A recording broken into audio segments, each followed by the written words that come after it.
What if I told you there's a beautiful Orzhov commander that doubles all of your dead triggers and makes the Aristocrats archetype feel completely unfair? Teysa Karlov. For 4 mana in Orzhov colors we get a 2/4 human advisor that is the perfect embodiment of what Orzhov aims to do. As long as Teysa is on the battlefield, she gives us what I like to call a dead harmonicon effect. Because similar to how a panharmonicon doubles up on all of your enter the battlefield triggers, Teysa doubles up on the effects of any of your dead triggers. Whenever a creature dying would trigger any ability of a permanent you control, it will trigger an additional time. Which essentially means that every sacrifice, every death, and every value engine in our deck becomes twice as powerful. Now let me just give you a couple of quick examples of how crazy this effect can get. If we control a simple creature like a Doom Traveler, whenever it now dies it will generate us 2 spirit tokens instead of the single one.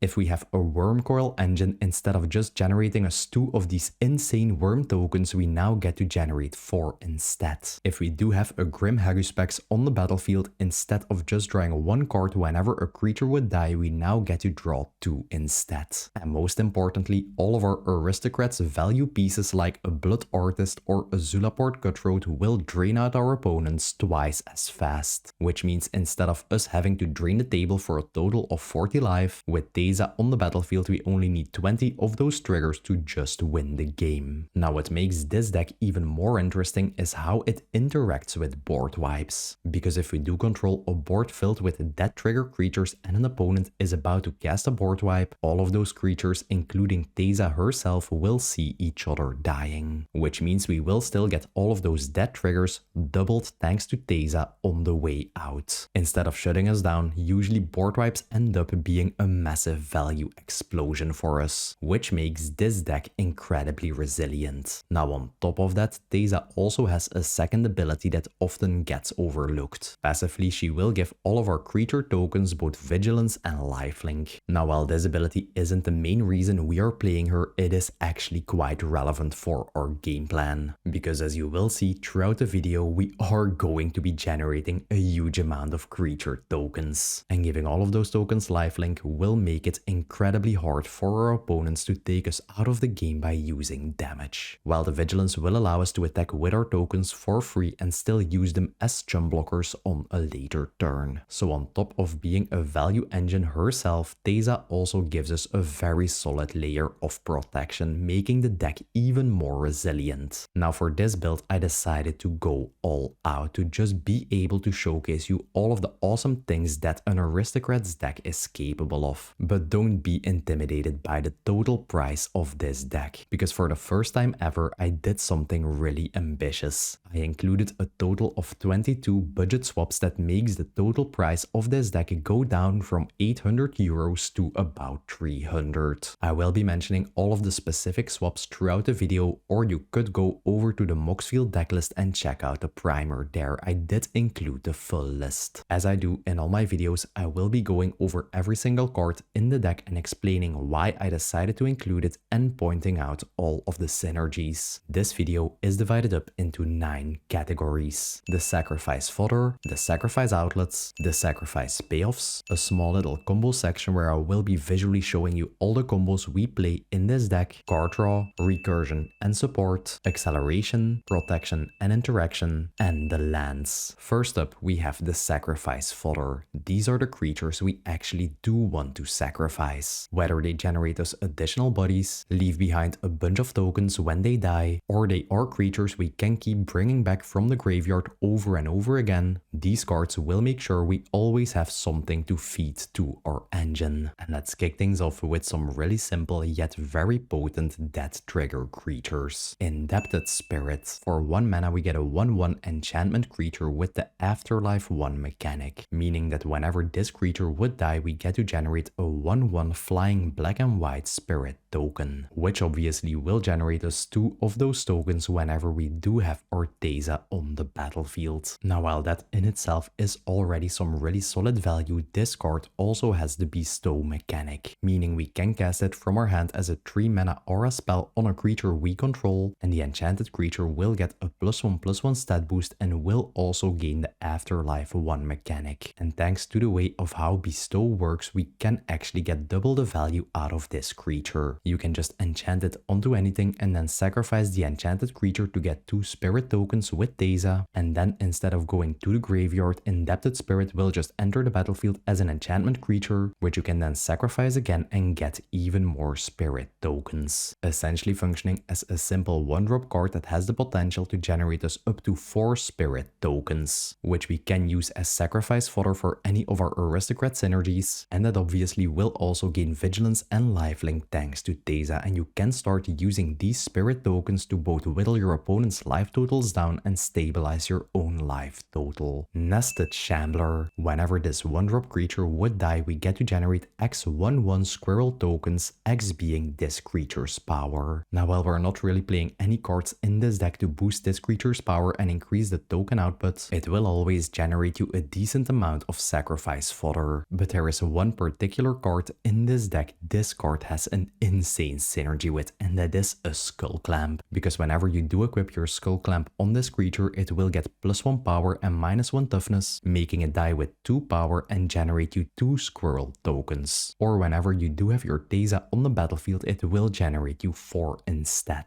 And by the way, you will also get to draw 4 cards in the process whenever you do have your Teysa out, but more about that later in the video. Shambling Ghost. Unlike the previous cards, it isn't a creature token generator, but whenever it does die, we get to pick one out of its 2 fantastic options. The first option will allow us to give a creature on opponent controls -1/-1 until the end of turn, which is a fantastic way to remove any problematic low toughness value creature or opponent's control like an Esper Sentinel or a Loto, and whenever you do have your Teysa out, you can even use this effect to remove an opponent's Scalia. While the second option on this card will allow us to generate an untapped treasure token, which is just the perfect ability for whenever you are going for a big sacrifice turn to ensure you can keep the mana flowing and the sacrifices going, especially due to the fact that we will get 2 treasure tokens whenever we do have our Teysa on the battlefield. Hangerback Walker. For double X, we get an artifact creature that will enter the battlefield with X +1/+1 counters on itself, and whenever it dies, it will generate us X1/1 flying top tier tokens, X being the amount of counters this creature had on itself. Now, while this card might seem less efficient than the previous cards because we will always need to invest at least 2 mana to get it on the battlefield for just 1 token in return, it also has an activated ability that for 1 generic mana and tapping it, we can put a +1/+1 counter on this creature, meaning that we can just drop this creature as early as turn 2, and over the course of our next turns, we can just keep investing little bits of mana into this card, and usually by the time your Teysa comes down, it will have about 4 counters on itself, meaning that whenever you now sacrifice it, you will get to generate a massive army of 8 1/1 flying top-tiers, which you can use to whittle down your opponent's life totals, and you can sacrifice with any of your aristocrat cards on the battlefield to just drain out the entire table. Jadar,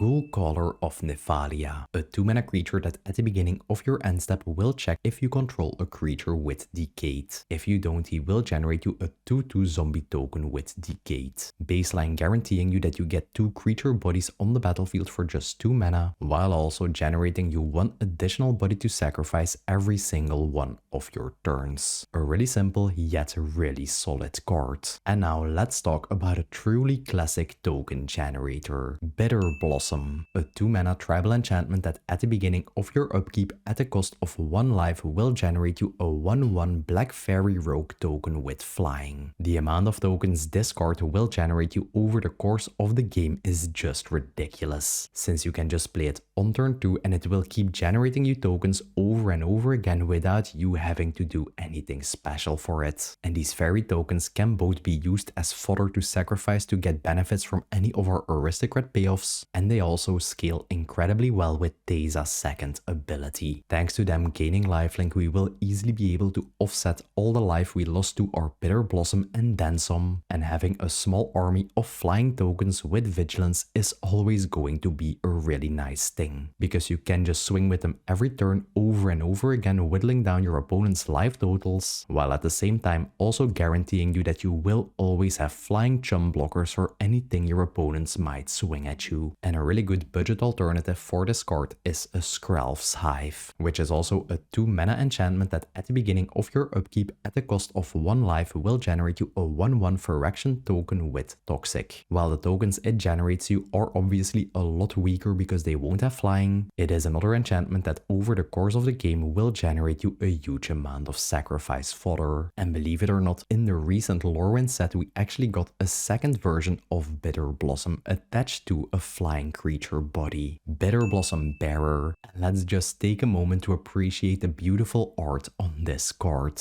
It's just this really cute fairy dude collecting his bundle of flowers. And as you could have guessed, this card has exactly the same fairy generating ability as your Bitter Blossom. But this time it does come attached to a flying creature body himself, meaning we do get one additional body on the battlefield we can actually sacrifice. And the fact that this card also has the flash mechanic makes it really versatile, because we can just end our turn with a couple of our lands untapped, and depending on what our opponents are doing, we can use the mana to use an instant speed removal spell to deal with any threat, and if we don't need any sort of interaction, we can just flash in our little fairy dude. And just like the regular Bitter Blossom, this is quite an expensive card. A good budget alternative is a Wriggling Grub, which is a 2-drop creature that whenever it dies will leave you behind 2 1/1 worm tokens, that when combined with Teysa will give you a total of 5 creature bodies for just 2 mana. Nether Traitor. For 2 black mana you get a creature with both haste and shadow. And shadow means that this creature can only be blocked by other creatures with the shadow keyword, essentially making this card unblockable. Now the main reason this card is included in the deck is its built-in recursion ability. Whenever any other creature is put into your graveyard from the battlefield, you get the ability to pay 1 black mana and return Nether Traitor from your graveyard to the battlefield, making this into a creature body we can just keep recurring over and over again, which will give us a huge amount of extra sacrifice fodder. And yes, before you ask, Nether Traitor does work with creature tokens, because whenever a token does die, there is a brief moment it hits your graveyard before it ceases to exist, and you will be able to use Nether Traitor's ability. As you could have guessed, this card enables a lot of recursion loops in this deck, but more about that in the later combo section. Now that we're on the topic of creatures with insane built-in recursion abilities, we have Reassembling Skeleton, a simple 2-drop creature that whenever it is in our graveyard gives us the ability to pay 2 mana to bring it back to the battlefield tapped. And that's it. No special requirements, just a creature we can bring back on instant speed as many times as we want for as long as we have the mana to pay for it. Both making this card really solid in the late game once you have a huge amount of mana available, and it's also one of the most reliable combo pieces in this deck. And another more recent but absolutely busted creature that just keeps coming back over and over again is Timeline Color, a 2 mana haste creature that also has the warp mechanic for just 1 black mana. But the warp mechanic on this card isn't just a regular version, because its passive ability allows us to cast this card for its warp cost and 2 lives straight from our graveyard, meaning that in a similar fashion to the best recursion creature ever printed, Gravecrawler, we can just keep recasting this card over and over again for as long as we have both the mana and the life to pay for it. And since our Teysa will double all of the life we gain from all of our aristocrat effects like a Blood Artist or a Zulaport Cutthroat, we can easily offset all of the life that this ability will cost us. Voice of Victory, the new and improved version of the classic card Grand Abolisher. And for as long as this creature is on the battlefield, your opponents can't cast any spells during your turn, which honestly is a lot more impactful than it sounds, because during your turn you can just do your thing and you won't have to worry about any sort of instant speed removal, any sort of counter magic being played, and most importantly, whenever you are going for one of your infinite combos, your opponents won't be able to interact with it. Now the reason that I mentioned this card is the better version of a Grand Abolisher is the fact that it has the Mobilize 2 mechanic, meaning that whenever this card attacks you get to generate 2 tapped and attacking 1/1 red goblin tokens, which will give us 2 extra aristocrat triggers and 2 additional creature bodies we can use to fuel our sacrifice engines. A very solid budget alternative for this card is Adeline, which is a 3-drop body that on attack will also generate you 3 additional creature tokens. Orcish Bowmasters, the first game changer we are playing in this deck. Whenever this creature enters the battlefield or an opponent draws a card that's not the first card they draw during their draw step, you will get to ping 1 damage to any target and then you will get to amass Orcs 1. The damage ping can be used to get any small value creatures like Mana Dorks, Arisen Reef or a Loto off the battlefield, while the Orc army token does function as an additional body you can sacrifice. And what makes this card completely busted is the fact that it has the flash mechanic. So whenever an opponent is casting a Brainstorm or a Sphinx Revelation and they are about to draw a huge amount of cards, you can just flash in your Orcish Bowmasters and you will get a huge amount of triggers in the process, which in turn will allow you to ping a huge amount of damage and get a big creature off the board and generating you a really big Orc army token. And since this card will give you separate triggers for each separate card that is drawn, it has an incredible synergy whenever you do have an unconditional sacrifice outlet on the battlefield. Because let's say an opponent is casting a Brainstorm about to draw 3 cards, you can then just flash in your Orcish Bowmasters, which will give you 1 trigger for him entering the battlefield and then 3 additional triggers from the Brainstorm being cast. If you then have a simple sacrifice outlet like a Viscera Seer on the battlefield, every time a 1/1 army token is then generated, you can just sacrifice it in response to the next trigger to your sacrifice outlet, which will then give you 1 Aristocrat trigger from things like your Blood Artist for each extra card that is being drawn. And if for some reason you don't want to spend the money on a Bowmasters or you don't want to include any game changers in this list, a good alternative is a Xatrite Necromancer, which is a 3-drop creature that whenever itself or any other human creature you control would die will generate you a 2/2 zombie token, which obviously also will be doubled up thanks to Teysa's ability. Hallowed Spirit Keeper, a 3-mana vigilance creature that whenever it dies will generate you X 1/1 flying spirit tokens, X being the amount of creatures in your graveyard. Now baseline, due to the way of how this card is worded, it will always generate you at least 1 spirit token, because whenever this ability resolves, it will see itself in your graveyard and count towards its own effect. But in the late game, this card is absolutely incredible, because if you for example just have 5 creatures in your graveyard, whenever you now have your Teysa on the battlefield and you do manage to sacrifice this creature, you will get to generate a total of 12 spirit tokens, which is just absolutely insane. And this card's effect also has a really cool interaction with board wipes, because let's say you have 4 creatures including this one on the battlefield. If an opponent is now casting a board wipe, all of those 4 creatures will go to your graveyard. This card's effect will then resolve and you will just get 4 spirit tokens in return. And if one of those destroyed creatures was your Teysa, you will get to generate double the amount of spirit tokens instead, because all of these cards see each other dying. This card will really make your opponents think twice about casting their board wipe. And the last card in this section is Elenda, the Dusk Rose, a 4-mana lifelink creature that whenever any other creature would die will get a +1/+1 counter. Whenever Elenda herself would go to the graveyard, you get to generate X 1/1 lifelink tokens, X being Elenda's power. Now this card is just incredible when combined with Teysa, because you do get to double dip on her Death Harmonicon effect. Whenever anything dies, Elenda will get double the counters, and whenever Elenda herself dies, you will get to generate double the amount of tokens. Just as a small example, let's say you have Teysa on the battlefield and 3 creature tokens do die with Elenda on the field. She will then get a total of 6 counters, and whenever you then are able to sacrifice Elenda herself, thanks to Teysa, you will get a massive amount of 14 1/1 lifelink tokens, which is some pretty insane value. Next up, we have our sacrifice outlets. These are the cards that allow us to sacrifice our creatures whenever we want. While they might not seem flashy on their own, they are the cards that enable all of our death triggers and many of our combo loops. And without reliable ways to sacrifice our own creatures, this deck simply just doesn't work. Viscera Seer, the first unconditional sacrifice outlet we are playing in the deck. On instant speed, you get the ability to sacrifice any creature and scry 1. Now the most important part about all of these sacrifice outlets is abilities that we get to control whenever our creatures die and whenever we get any of our death triggers. But the fact that we do get to scry is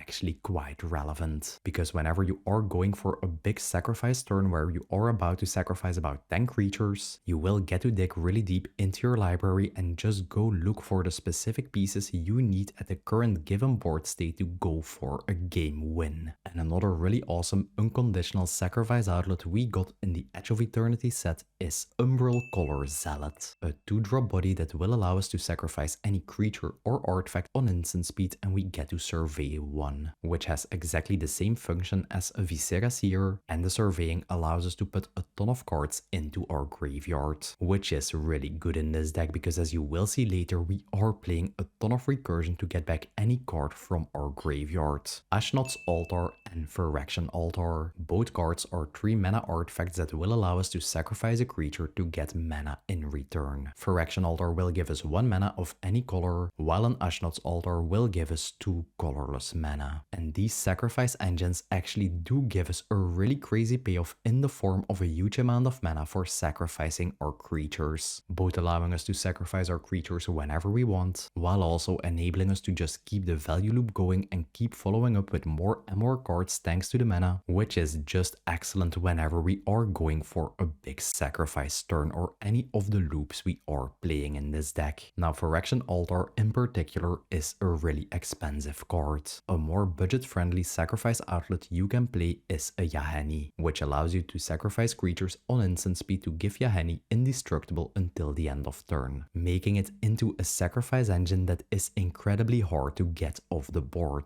Warren Soul Trader, a card that basically functions as a Phyrexian Altar on a creature body, because by sacrificing a creature and paying 1 life, we get to generate an untapped treasure token. Now while this card might seem slightly worse due to the fact that we have to pay life to use its ability, thanks to us playing a huge amount of aristocrat creatures that will drain the table for life, usually we can easily offset the life cost of this card. If you want to run a cheaper budget alternative, you can also include a Spawning Pit instead, which is a 2 mana artifact that will allow you to sacrifice creatures to put charge counters on this card, and for 1 generic mana and removing 2 charge counters, you get to create a 2/2 creature token, both giving you a way to sacrifice your creatures on instant speed, while also giving you the ability to get additional creatures on the board and more sacrifice fodder. And my favorite sacrifice outlet in the entire deck is a Yawgmoth, a 4-drop creature with protection from humans that for the cost of 1 life and sacrificing a creature will allow you to put a -1/-1 counter on a creature an opponent controls, and will also draw you a card whenever you activate his ability. And the amount of value that this card will generate you for just doing what you want to do anyways, sacrificing your creatures, is just absolutely insane, because the -1/-1 counters can be used to just remove any creature on the board, and you will be drawing an absolutely ridiculous amount of cards of Yawgmoth. And on top of that, he even has an additional ability. For 2 black mana and discarding a card, you get to proliferate. Now we're not a counter-based deck by any means, but whenever you do activate him a couple of times and spread some -1/-1 counters across the board, you can then start proliferating those and using him as a mass removal tool. And a good budget alternative for this card is a Dimir Houseguard, a 4-drop creature that allows you to sacrifice creatures to regenerate itself, and for 3 mana it also has the transmute mechanic, meaning you can discard it from your hand and go tutor up any 4-cost card from your deck straight to your hand, which is an excellent way to just go tutor up the specific combo piece you need at a given board state to just close out the game. Next up we have our sacrifice payoffs. You already saw the sacrifice fodder, the sacrifice outlets, so now let's get into some cards that actually reward us for sacrificing our creatures. All of these cards will give us a benefit whenever any of our creatures die, and with Teysa on the battlefield, all of their effects will be doubled, allowing us to drain out the table and generate value twice as fast. Blood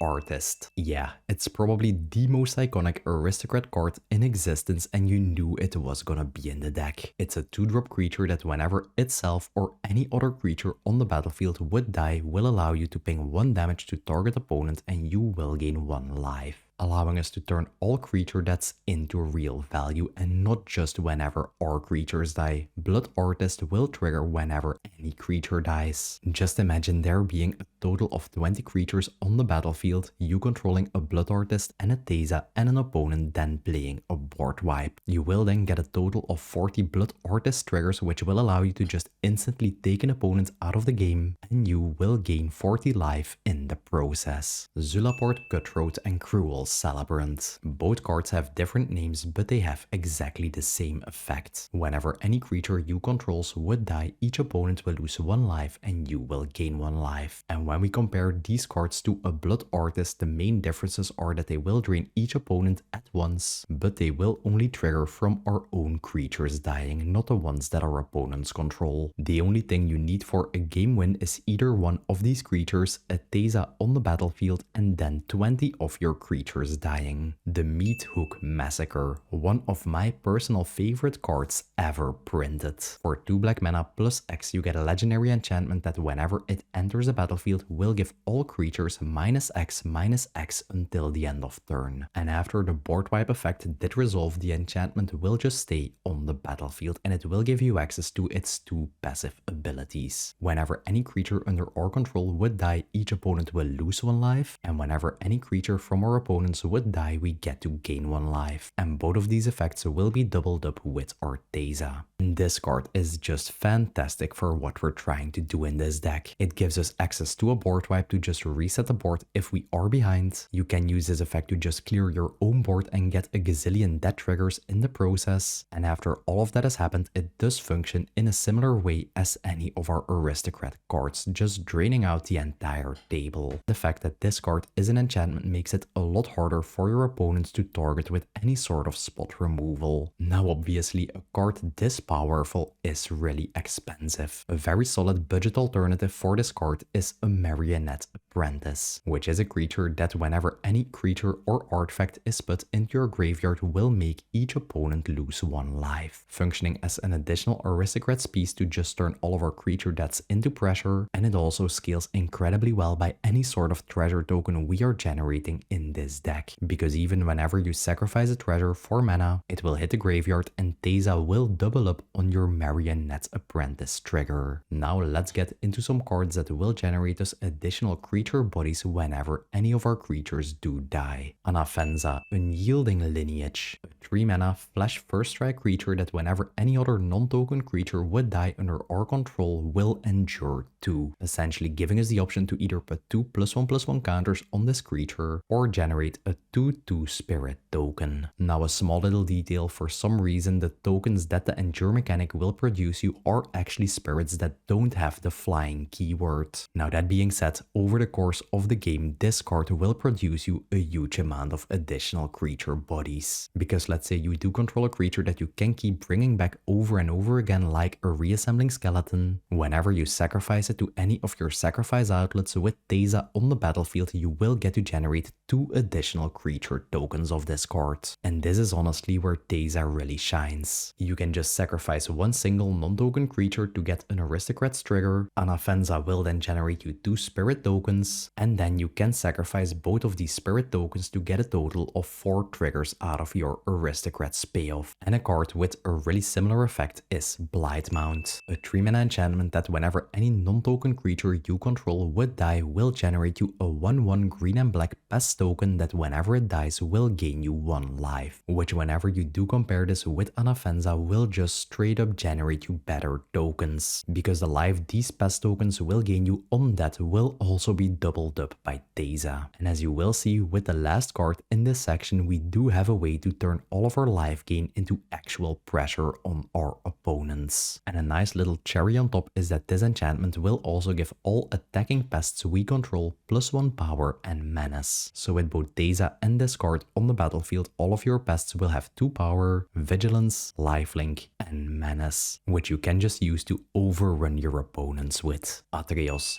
God of Passage, another really popular Orzhov Aristocrats commander that, just like any of the other Taros gods Payoffs is an indestructible enchantment, already making it incredibly difficult for your opponents to ever get this off the board, and whenever you do get to 7 devotion to black and white, this card will turn into a creature you can swing with, which honestly isn't all that relevant in this deck because it is all about its passive ability. Whenever any of your creatures would die, you get to pick one opponent and give them a decision. They get the option to either pay 3 life, or the creature will just go back to your hand instead of going to your graveyard, which obviously is just an incredible recursion effect in a sacrifice deck. Now the main reason this card is in the deck is because he has an incredible synergy when combined with Teysa, because now whenever any of your creatures do die, you will get 2 triggers of Athreal's effect, and your opponents will have to pay a total of 6 life to prevent any of your creature from just going back to your hand. Yeah,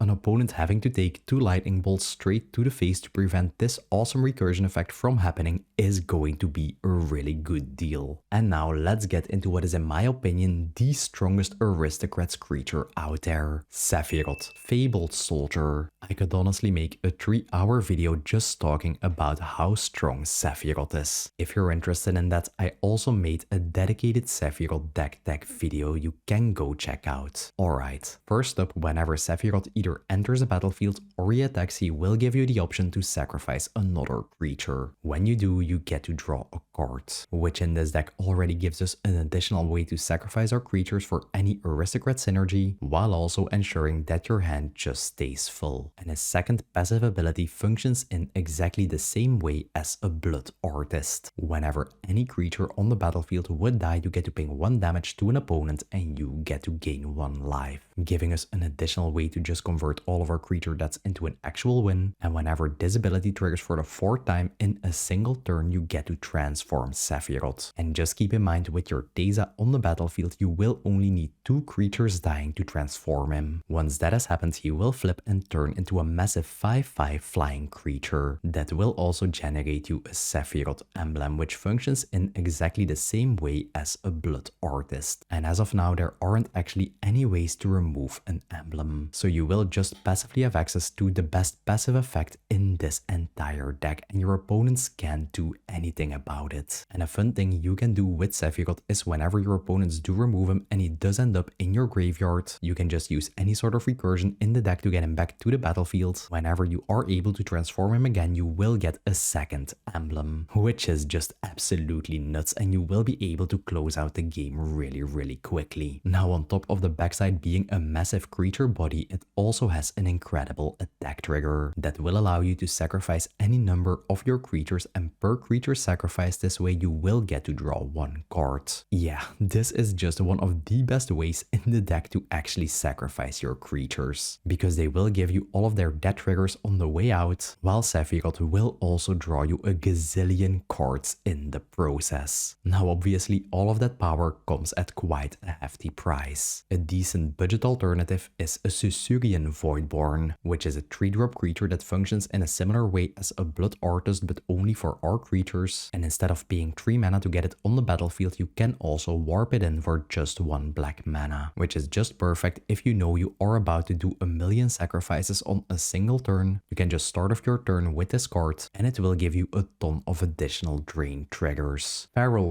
Ghoul, my personal little favorite pet card in the deck. It's a 3-drop creature that, just like Elenda, whenever any other creature you control would die, will get a +1/+1 counter. And then whenever this creature does die, each opponent will get red counters equal to its power. And trust me when I tell you, this card can take over games all by himself, especially when you combine it with Teysa. Because let's say your sacrifice engine is online and you are able to sacrifice 10 creatures with this on the battlefield, it will then get a total of 20 counters thanks to your Teysa. You can then sacrifice the Feral Ghoul itself and each opponent will get a total of 44 red counters, which then during each opponent's main phase will deal a huge amount of damage to them and mill like half of their library. Another really great example of a card that double dips on Teysa's ability. Pawn of Ulamoch, a creature that, just like Anafenza or your Blight Mount, will generate you creature tokens whenever any of your non-token creatures do die. And the best part is that the tokens it generates are 0/1 Eldrazi tokens that we can sacrifice to add 1 colorless mana to our mana pool, both generating us additional sacrifice fodder and accelerating our mana by a huge amount, which is an incredibly potent combination. And a card with almost exactly the same effect is a Sifter of Skulls, but instead of generating us 0/1 tokens, it will generate us 1/1 tokens we can also sacrifice for a colorless mana, which has exactly the same synergies as the previous card, but thanks to these creature tokens having 1 power, we can actually swing with them with Teysa on the battlefield and start lifelinking of them. And now that we're on the topic of generating absolutely absurd amounts of mana, Pitiless Plunderer, a 4-drop creature that whenever another creature we control would die will generate us an untapped treasure token. And obviously whenever we do have Teysa out, we will get 2 instead.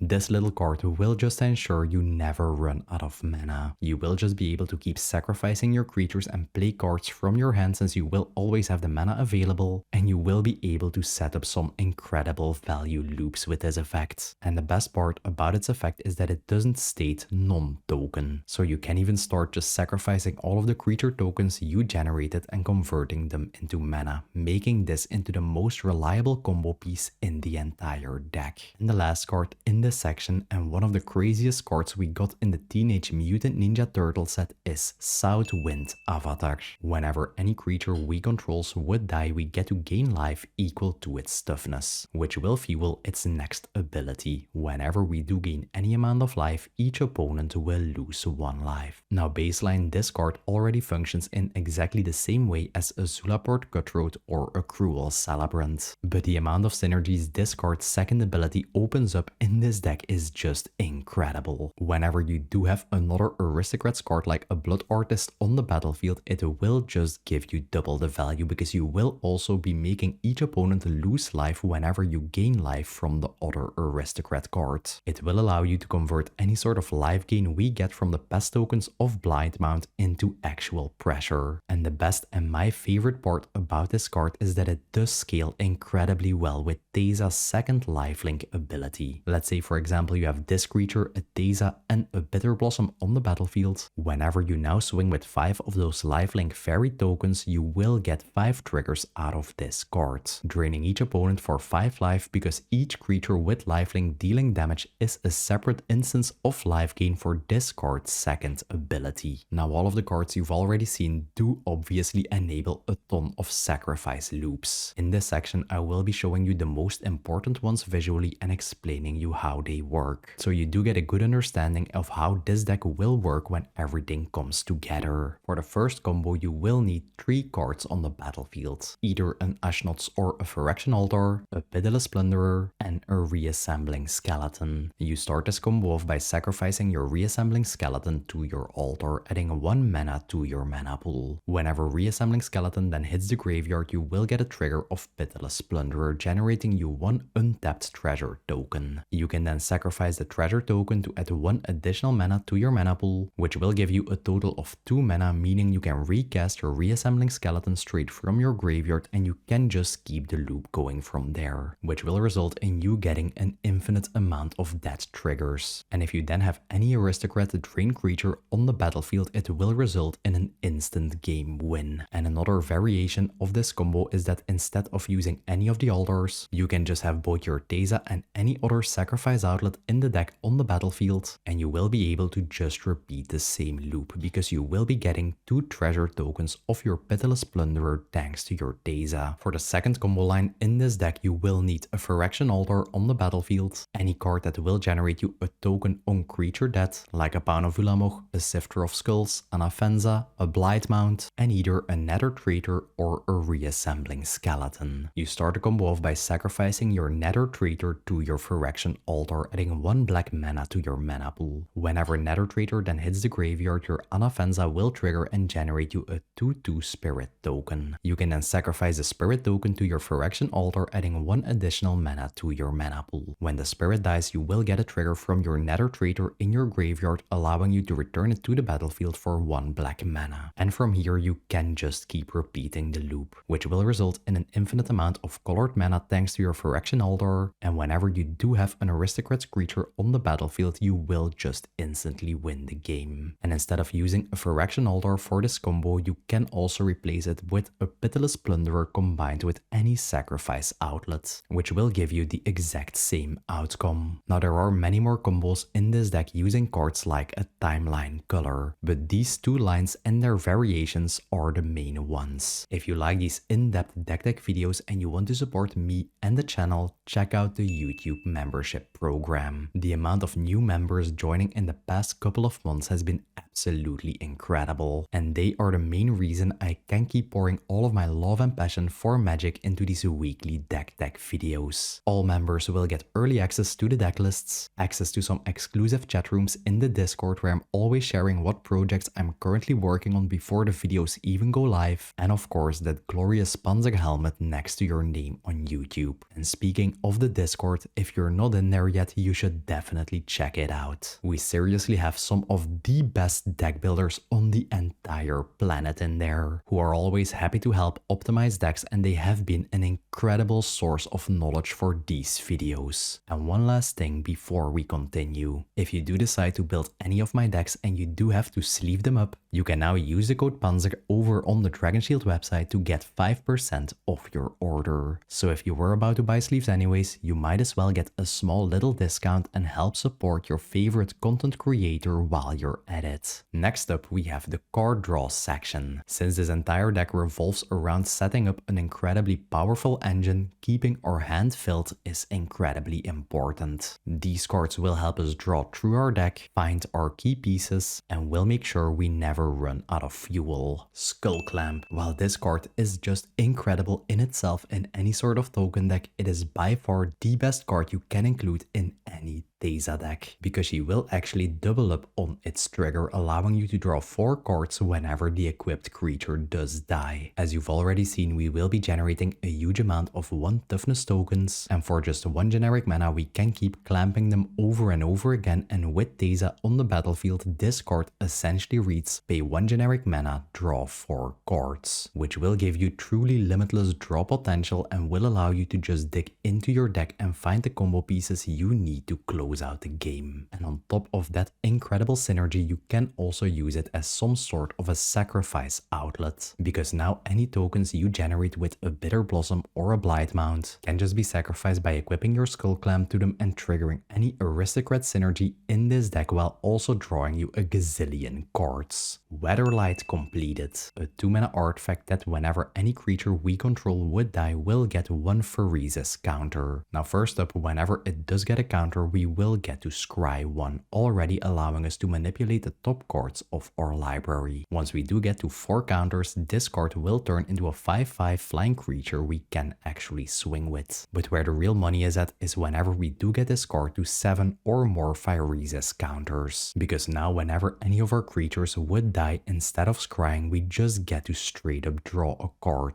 All of these triggers will be doubled up by our Teysa. We will get double the amount of counters on this card, we will get double the amount of scrying, and whenever it gets to its final stage, we will now get to draw a massive 2 cards for every creature that dies under our control. Some pretty insane value for just a 2-mana artifact. Plum the Forbidden, a 2-mana instant speed spell that as an additional cost allows us to sacrifice any amount of creatures we control. For each creature we sacrifice this way, we get to copy this card's effect, which simply reads you lose 1 life and draw 1 card. And this simple draw spell has 2 functions in this deck. You can use it as a sacrifice outlet to just sacrifice any creature you control and get a gazillion death triggers with your Teysa on the field, while also drawing you a ton of cards in the process. Agent Venom, a 3-mana flash menace creature that whenever any non-token creature we control will draw us a card at the cost of 1 life. Yeah, an effect like this will always draw you a ton of cards in a dedicated sacrifice deck, especially when you do have Teysa on the battlefield. And a card with a really similar effect is Dark Prophecy. While it does have a really specific mana cost of 3 black pips, it is slightly better than your Agent Venom, because its effect will even trigger whenever you sacrifice any of your tokens. And a good thing to note about these effects is that they aren't actually made triggers. Whenever any of your creatures do die, you will have to draw a card, which in some situations, especially with Teysa on the battlefield, might get really really scary, because you will be milling yourself for a huge amount and you will be taking huge amounts of life out of your life total. So just keep that in mind before you do a Hail Mary and drop this card whenever you have like 20 creatures on the battlefield. Grim Haruspex, a card with exactly the same effect as your Agent Venom, but this time it doesn't come with the cost of life loss, making it a little less scary to drop whenever you do have a ton of creatures on the battlefield. And the most mana intensive card in this entire deck is Liliana, Dreadhorde General. It's a 6 mana planeswalker with an incredibly potent passive ability. Whenever any creature you control would die, you get to draw a card, or 2 cards whenever you do have your Teysa on the battlefield. Now that effect in itself already makes her into an excellent curve topper, but she also has some really relevant loyalty abilities. Her +1 ability will generate you a zombie token that does function as additional sacrifice fodder. Her -4 ability will make each player sacrifice 2 creatures, which will give you excellent board control and is especially brutal if you are playing against any sort of Voltron players. And if you can protect her with all of your tokens from taking damage, you can get to her ultimate ability, which will make each opponent pick 1 permanent per card type they control, and they will have to sacrifice all the rest, which will result in them being left with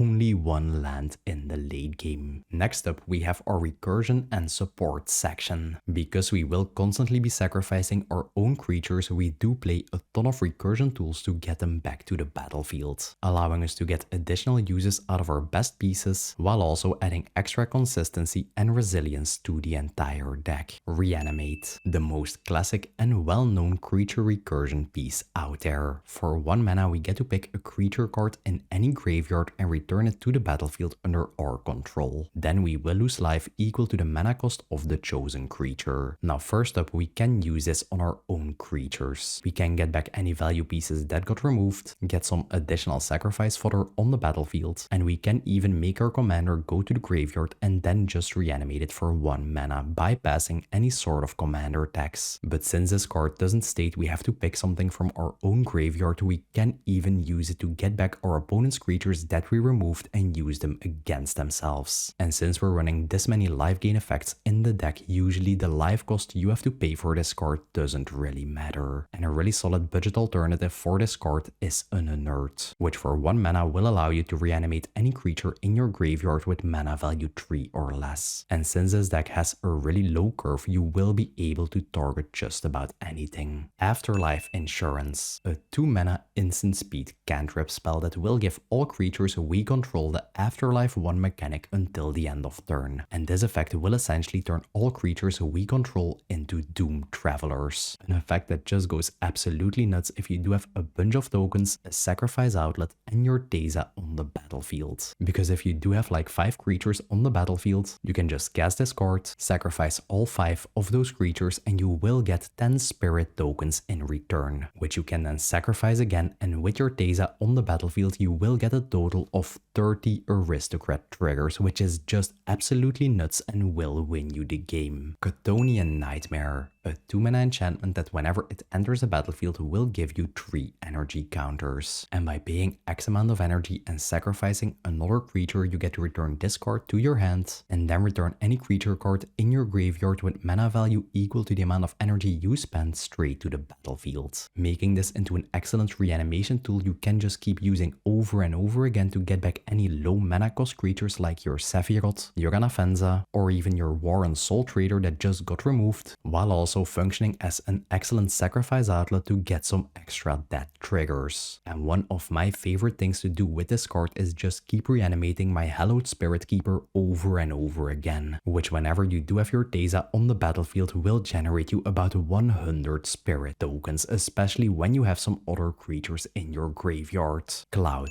Midgar Mercenary. For 2 white mana, you get a 2/1 creature that whenever it enters the battlefield will give you a free Steel Shaper's Gift, allowing you to search your library for an equipment card and put it straight into your hand. Now the only reason why Cloud is included is the sole target it can fetch in this deck, being a Skull Clamp. Now like I mentioned, Skull Clamp is just the best card in the entire deck, and just that alone is more than enough reason to include Cloud. Now on top of that, Cloud also gives us a 2/1 body we can immediately equip with the Skull Clamp, and thanks to his second passive ability, whenever any ability of an equipment equipped to him would what trigger, we will always get to draw 4 cards whenever we do equip our Skull Clamp onto Cloud. And whenever this happens and we do have our Teysa on the battlefield, we will get to draw a massive 6 cards in total, which will just instantly refill your entire hand on top of having the best equipment in this entire deck on the field. And a nice little budget replacement for Cloud is a Stoneforge Mystic, which is also a 2-drop creature that will tutor up an equipment, but sadly it has 2 toughness and we can't actually Skull Clamp it. Agadim's Awakening. For 3 black mana plus X, we get to return any number of creature cards from our graveyard to the battlefield that have a lower mana cost than X and each have different mana values. Now, especially later in the game, if you are able to pump like 3 or 4 mana into this spell, it is an incredible recursion tool that will just swing the tempo of the entire game. And this card is also an MDFC land card, meaning that whenever you don't need its effect, you can just play the backside, which is a land that taps for a black mana, and you can even make it enter untapped for the low cost of 3 life. Savine's Reclamation, a 3 mana sorcery speed spell that will allow us to return any permanent card from our graveyard to the battlefield with mana value 3 or lower, giving us some excellent recursion, but the best part about this card is that it doesn't state we have to target a creature with this. You can use it to bring back any of your altars, your Blight Mount that just got removed, and funnily enough, you can even use it as an acceleration piece because you can even bring back lands with this effect. And this card also has the flashback mechanic for 5 mana, meaning we can just cast it straight from our graveyard, and when we do, instead of just returning 1 permanent, we get to return 2 instead.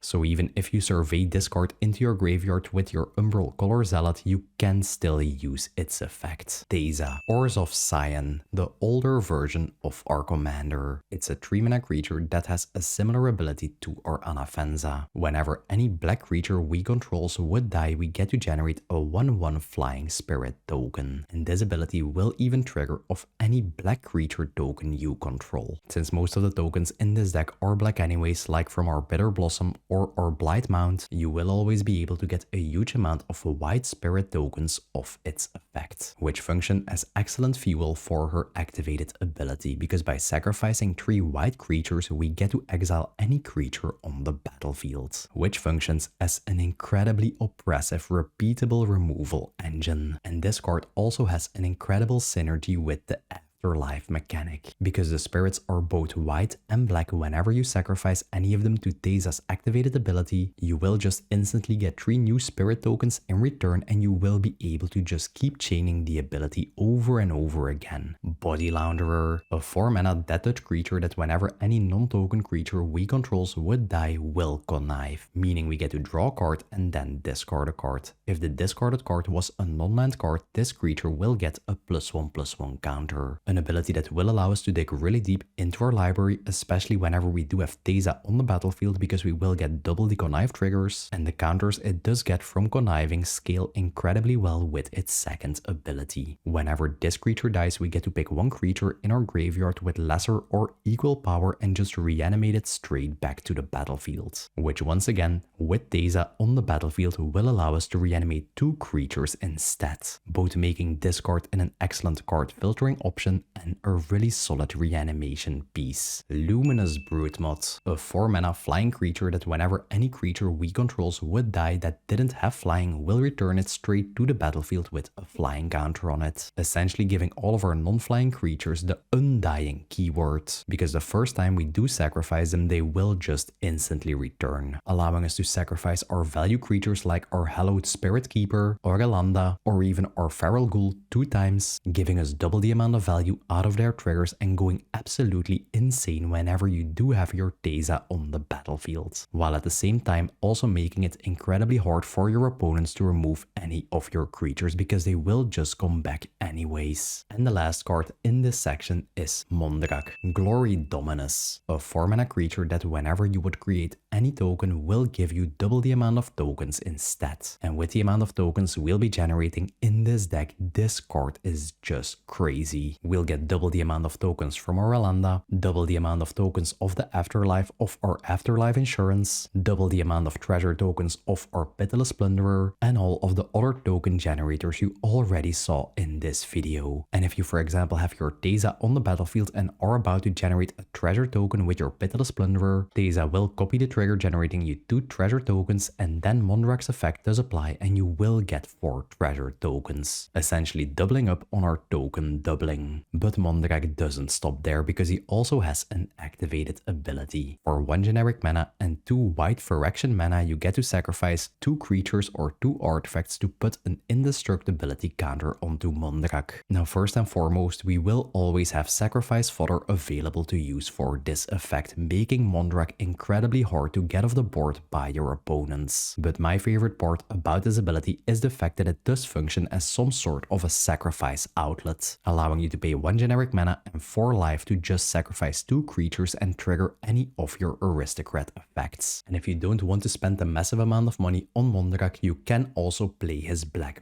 brother, Drivnot, which funnily enough has exactly the same ability as our commander, the Death Harmonicon effect that will double up on any permanent triggering from any creature dying. Next up, we have a small acceleration section. Getting Teysa and any of our other value engines on the battlefield as early as possible is incredibly important, because the sooner everything is in play, the faster we can start doing these sacrifice loops and just win the game. Sol Ring, by far the most efficient mana rock in existence. If you do get this card in your opening hand, you will usually be able to get Teysa on the battlefield on turn 2, which might not always be the best idea, but if your opponents don't have any removal ready, you can do some crazy things before they are even ready. And it's also a really nice way to get our more expensive value engines on the battlefield or pay for any amount of commander tax we got over the course of the game. Springleaf Drum, a 1 mana artifact we can tap together with any untapped creature we control to add 1 mana of any color to our mana pool. And since in this deck we will always control a huge amount of tokens and our commander we don't want to swing with, it just functions as a 1 mana rock. Arcane Signet and Talisman of Hierarchy. Both cards are 2 mana rocks that will accelerate our mana, help us fix our colors, and will allow us to drop our Teysa as early as turn 3. The Soulstone, a 2 mana indestructible artifact we can tap to add 1 black mana to our mana pool. And by paying 6 mana, tapping this card and exiling any creature we control, we get to harness this card. And once it is harnessed, at the beginning of our upkeep, we just get to pick 1 creature in our graveyard and reanimate it for free. Now I'm gonna be honest, while the Soulstone has an incredibly potent effect, it is just a big flex of how much money you want to spend on the deck. It does give you a really powerful ability you can use in the late game, but it's totally fine just replacing this card with a regular Signet. Loto, Corrupt Sheriff, one of the strongest Orzhov cards in existence. Whenever any player casts their second spell in a turn, you lose 1 life and you get to generate a treasure token. Now I can guarantee you, if you can get this little dude out as early as turn 2, by the time it is turn 4, he will have generated you about 4 to 5 treasure tokens. Especially nowadays in modern day Magic, where people are playing really low cost and efficient spells, they will cast multiple spells, especially during the early turns. And fun fact, Loto doesn't only trigger off your opponents casting 2 spells. Whenever you yourself cast 2 spells during your turn, you will also get a treasure token. And a classic budget replacement for this card is a Knight of the White Orchid, a 2-drop creature that whenever you are behind on lands will go fetch you up a plains from your deck and put it straight onto the battlefield, just accelerating your mana. And the second game changer we're playing in this deck is a Smothering Tide,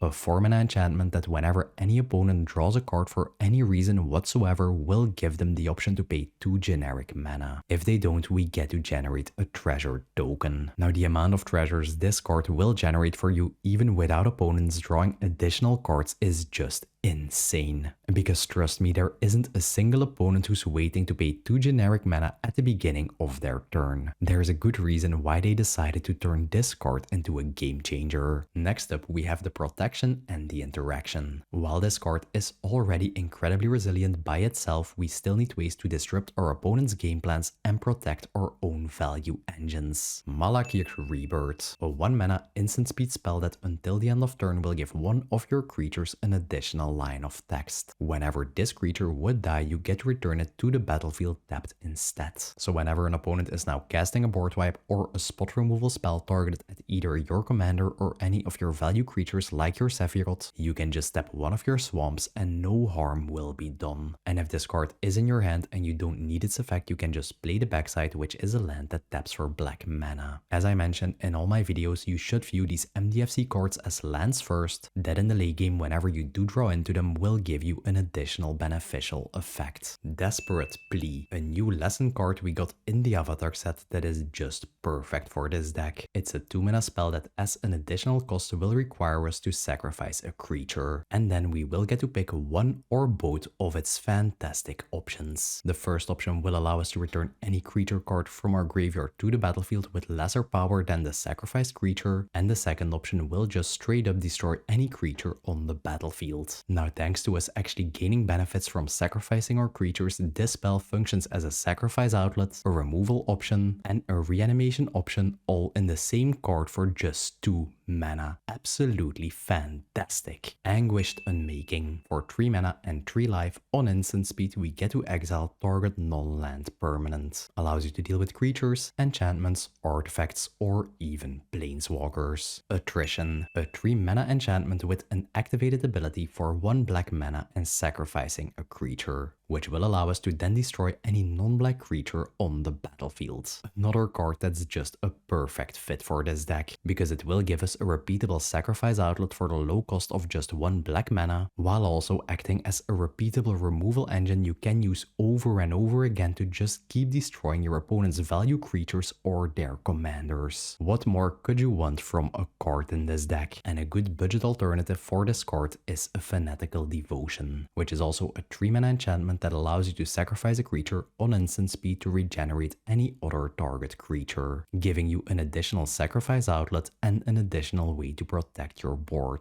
Reliquary Monk, a 3 mana creature that whenever it is put into a graveyard will allow you to destroy target enchantment or artifact on the battlefield. And since nowadays in modern day Magic every deck is playing an incredible amount of value artifacts and enchantments, there really is no reason to not include a card like this in the deck. Nothing is as annoying as an opponent having a Ristic Study, an Aura Shards, or even a Rest in Peace on the battlefield and no one at the table having an answer for it. And before I forget, whenever you do have Teysa on the battlefield, you actually get to destroy 2 targets instead.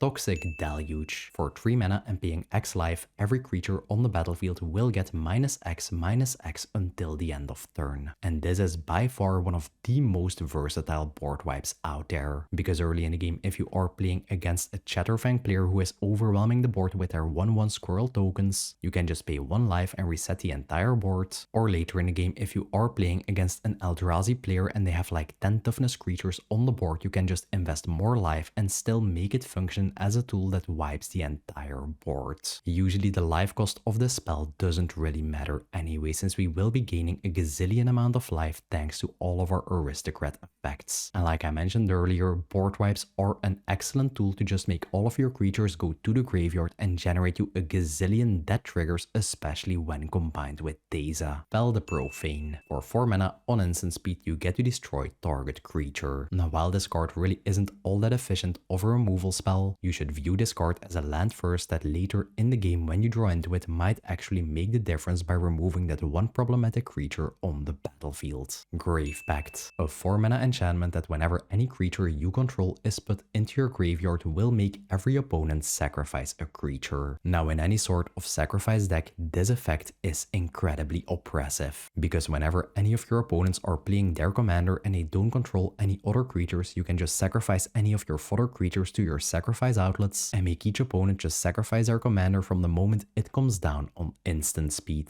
which will create some sort of a soft lock, just disabling your opponents from actually playing the game. And whenever you do combine this effect with Teysa, whenever you now sacrifice one single creature, each opponent will now have to sacrifice 2 of theirs, which will just act as some sort of the one-sided board clear effect. And a good budget alternative for this card is a Flare of Malice, which is a 4 mana instant speed spell that will make each opponent sacrifice their creature or planeswalker with the highest converted mana cost. And you even get the ability to cast this card for free by just exiling any black card from your hand, enabling you to really surprise your opponents with this effect. Witch Enchanter, a 4 mana creature that whenever it enters the battlefield will allow you to destroy target artifact or enchantment, giving you an additional way to deal with any problematic card like a Rest in Peace, or just functioning as a land that taps for a white mana and even enters the battlefield untapped. And the last card in this section is Solitude. Now at first sight, this card looks like a 5 mana flash body, but thanks to it having the evoke mechanic, we actually get to cast it for free by exiling a white card from our hand. When we do so, it will enter the battlefield, trigger its effect, and then just get sacrificed. And whenever it enters, we get what is essentially a Swords to Plowshares, allowing us to exile any creature on the battlefield, and the controller of that card will get to gain life equal to its power. Now the reason I did decide to include this card over an actual Swords to Plowshares is the fact that it will be a creature body entering the battlefield, then instantly dying and giving us a death trigger on any of our aristocrat effects. But if you do want to make the deck a little more budget friendly, you can go with the actual Swords to Plowshares card.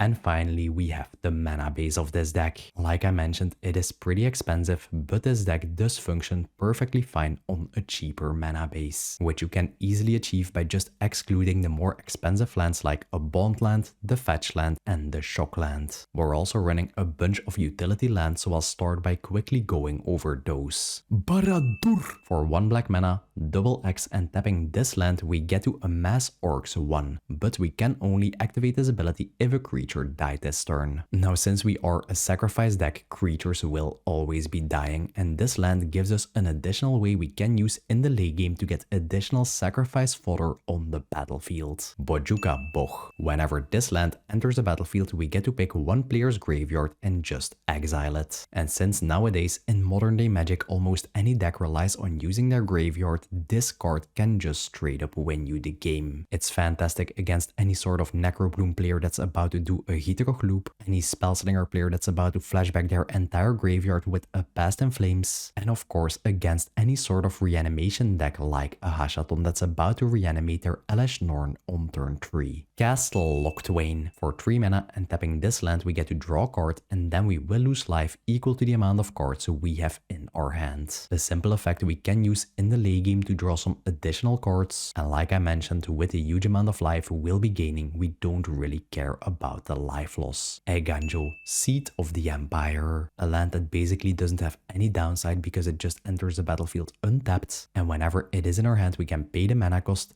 discard this card to use its channel ability, which will deal 4 damage to target attacking or blocking creature, just giving us access to an additional removal tool. There really is no reason not to be running the channel lands in your decks. And the third and final game changer we are playing in this deck is a Field of the Dead, which is arguably the strongest land in existence. Whenever this land or another land enters the battlefield under your control and you do control 7 differently named lands, you will get to generate a 2/2 zombie token. Now with the huge amount of non-basic lands we are running in this deck, this card is just a straight up late game win condition stapled onto a land. It will produce you a huge amount of zombie tokens that will gain vigilance and lifelink thanks to Teysa, and you can also use all of these zombie tokens as sacrifice fodder to trigger any of your aristocrat effects. High Market, a simple land we can tap for a colorless mana, or we can also tap it to sacrifice a creature to gain 1 life. An additional sacrifice outlet we get on something as simple as a land to just toss any of our death trigger creatures to. And in a similar fashion, we also play a Phyrexian Tower, which will also tap for a colorless mana and we can use to sacrifice a creature. But instead of just gaining 1 life, we get to add 2 black mana to our mana pool, which basically will accelerate our mana by 1 point this turn and will make it easier to set up our sacrifice loops. Lazotep Quarry, another land that acts as a sacrifice engine that whenever we do sacrifice a creature will give us 1 mana of any color in return, and by paying 2 generic mana plus X and tapping and sacrificing this land, we get to exile any creature from our graveyard with mana value X and create a 4/4 zombie token copy of it, which in the late game is a really nice way to get any of your value creatures back, like your Sephiroth, your sacrifice payoffs, or your sacrifice outlets. Spymaster's Vault. For 1 black mana and tapping this land, one of our creatures gets to connive X. X being the amount of creatures that died this turn. Now since we are a sacrifice deck and in some of our turns 10 or 20 creatures will be dying, this land is just crazy because it will allow us to draw a huge amount of cards, just keep the combo pieces we need at a given board state in our hand, then discard the rest and fill our graveyard, and we will just have dug like 20 cards deep in our library for just doing what this deck wants to do anyways. Susuk Secundi, one of the planet cards we got in the Edge of Eternity set, and like all of those, this land has the station mechanic, meaning we can tap any creature we control to add charge counters onto this land equal to the tapped creature's power. And I can guarantee you, in this deck with the huge amount of tokens we'll be generating, it is really easy to get to those 12 charge counters, which whenever you do will unlock this land's activated ability. For 2 mana, 2 life, and tapping this land, you get to sacrifice a creature, and then you will get to draw cards equal to the sacrificed creature's power. An additional sacrifice outlet on a land that will also draw you a bunch of cards whenever you use it. Takenuma, Abandoned Mire, a land we can channel for 4 mana and discarding this card. When we do, we get to mill 3 cards and then return a creature card from our graveyard to our hand, which is a really solid recursion tool you can use in the late game if any of your combo pieces did end up in your graveyard. Urza's Saga, by far the most expensive land in this entire deck. It's an enchantment land with 3 stages. The first stage will just allow you to tap it for a colorless mana. The second stage gives you the ability to invest some mana into it to generate you an artifact construct token, which I suppose is a thing you can use to get an additional creature body on the battlefield. But the main reason why this card is included is its final stage, which will allow you to go search your library for any artifact card with mana value 0 or 1 and put it straight into your hand. Now the only reason this card is included in the deck is because it gives you an additional way to go fetch up the best card in this deck, your Skull Clamp. Now that being said, it is just a slight little benefit you get, but it does come at quite a hefty price. And the deck will function perfectly fine if you replace this expensive land with a basic swamp. And now that we're on the topic of expensive lands, Urborg, Tomb of Yawgmoth. For as long as this land is on the battlefield, each land will have the swamp typing in addition to its other types, which basically will ensure that you can tap any of your colorless lands for a black mana, and it does really help you out with your color fixing. But just like an Urza Saga, if you do want to make this deck a little more budget friendly, you can replace it with a basic swamp. Urborg will make the deck like 0.1% more efficient, but let's be honest, it isn't really necessary in the deck. Westvale Abbey, a land with 2 activated abilities for the cost of 5 generic mana. The first one will generate you a 1/1 black and white cleric token, which I suppose if you do have a ton of mana available and nothing to spend it on, can generate you additional creature bodies, but the main reason it is included is its second ability, which gives you the option to sacrifice 5 creatures, making this into an incredible sacrifice outlet later in the game. Now the main reason the land is included is just the fact that you get the option to sacrifice 5 creatures and get their death triggers. But whenever you do so, it also transforms into his backside, which has a name I honestly can't pronounce. It's a massive 9/7 flying indestructible haze lifelink body, which I suppose in some cases might prove to be a really big problem for your opponents to deal with. And for the regular mana producing lands, we're playing a Verge land, a Pathway, a Pain land, a Command Tower, a Fast land, a Filter land, a Shock land, a Fetch land, a Slow land, a Horizon land, a Bond land. And for basics, we're playing 1 snow covered plains and 1 snow covered swamp, because these cards do count as differently named land cards for your Field of the Dead,